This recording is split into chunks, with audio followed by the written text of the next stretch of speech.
We on that. That's us. Let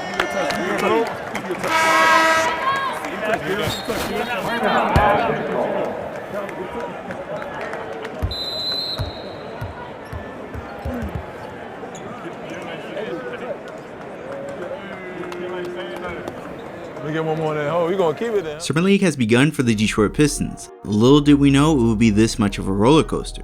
But the high moments outweigh the lows by far, as the squad is now 2-0 this summer. So today, we'll take a look at all the performances thus far. With Killian and Ivy controlling the game, Jalen Duren was seen as a big target. His first bucket was off a lot from Jayden Ivy. After that, he caught another one from Killian Hayes moments later. Needless to say, JD made his presence felt early on in Game 1. On defense, the Duren hype is real, as he sent the Blazers to the shadow round. Teams were already struggling scoring on Stu, now Duren comes in and adds another layer to the defense. In Game 2, Duren gave Harry Potter and his boys the same treatment, even giving them a salute on his second rejection. JD finished Game 2 with 13 points, 3 assists, 6 rebounds, and 2 blocks. Instant impact on both sides of the floor. Last note, my biggest criticism with Duren coming in was his passing. In both games, he's kept his turnovers low and has 4 assists in total thus far. If he continues to develop this part of his game, the Pistons will have 3 playmakers in the starting 5. After Duren was drafted, people were talking down on Isaiah Stewart's name. But while they were hating, Stu was putting in work. And we saw the results of that immediately as Stu was draining threes with ease. Listen guys, life is too short to be doubting Isaiah Stewart. He works harder than anyone else to improve his game. In total, he hit 3 triples and shot 75% beyond the arc. In Game 2, more of the same, hitting 2 triples, including 1 in crunch time. With Stu hitting these shots, it will allow the Pistons to bring out their best defensive lineup. Outside of 3-point shooting, Stu was flashing his handles. Now that he's a power forward, he'll be allowed to do this more. In Game 2, Stu finished with 14 points, 3 assists, 9 rebounds, and 1 block. Troy Weaver stated Stu and Duren would be like Al Horford and Robert Williams. And that was right on the money, as both Stu and JD are showing out. In my previous video, I bet Isaiah Livers would go off this summer. And my guy didn't let me down. In Game 1, Zay showed off his hustle on defense. He ended up joining the block party with 2 in total. His shot was off, but I feel like showing the coaches he can be an elite defender is more important. Moving on to Game 2, where Livers let loose from downtown. He made the Wizards pay every single time he got space. Because he hit so many threes, the defense started running him off the 3-point line. Zay stayed aggressive and attacked the basket. This led him getting to the free throw line. In Game 2, Zay finished with 20 points and 5 rebounds. Honestly, I don't care who we added this offseason. If Livers isn't in the rotation, I'm flipping out.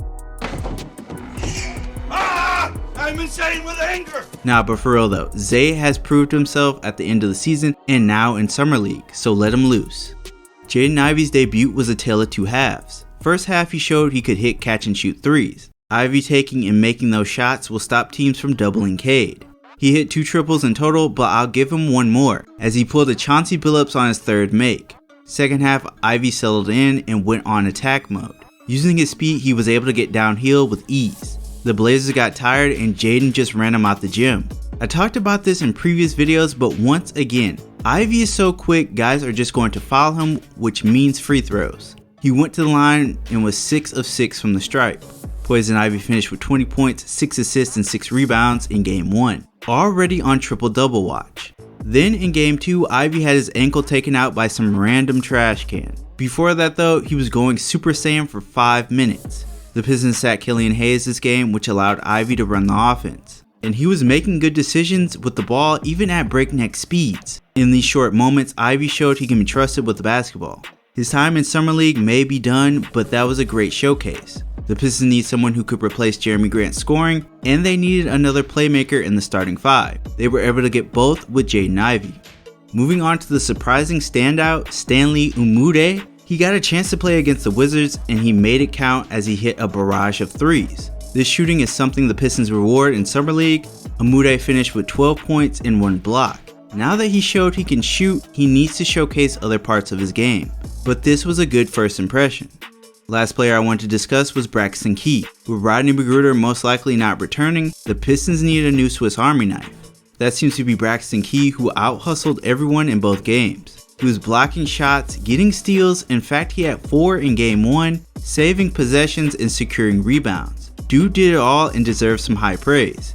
Key ended game 2 with 14 points, 4 assists, and 7 rebounds.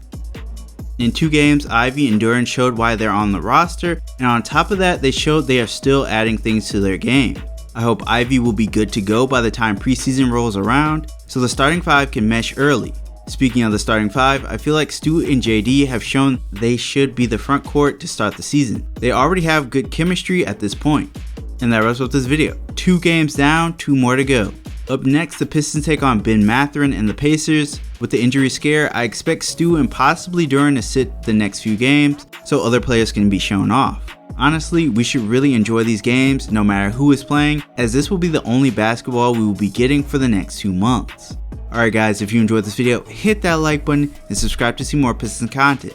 That's it for me. Thanks for watching, and I'll catch you all in the next one.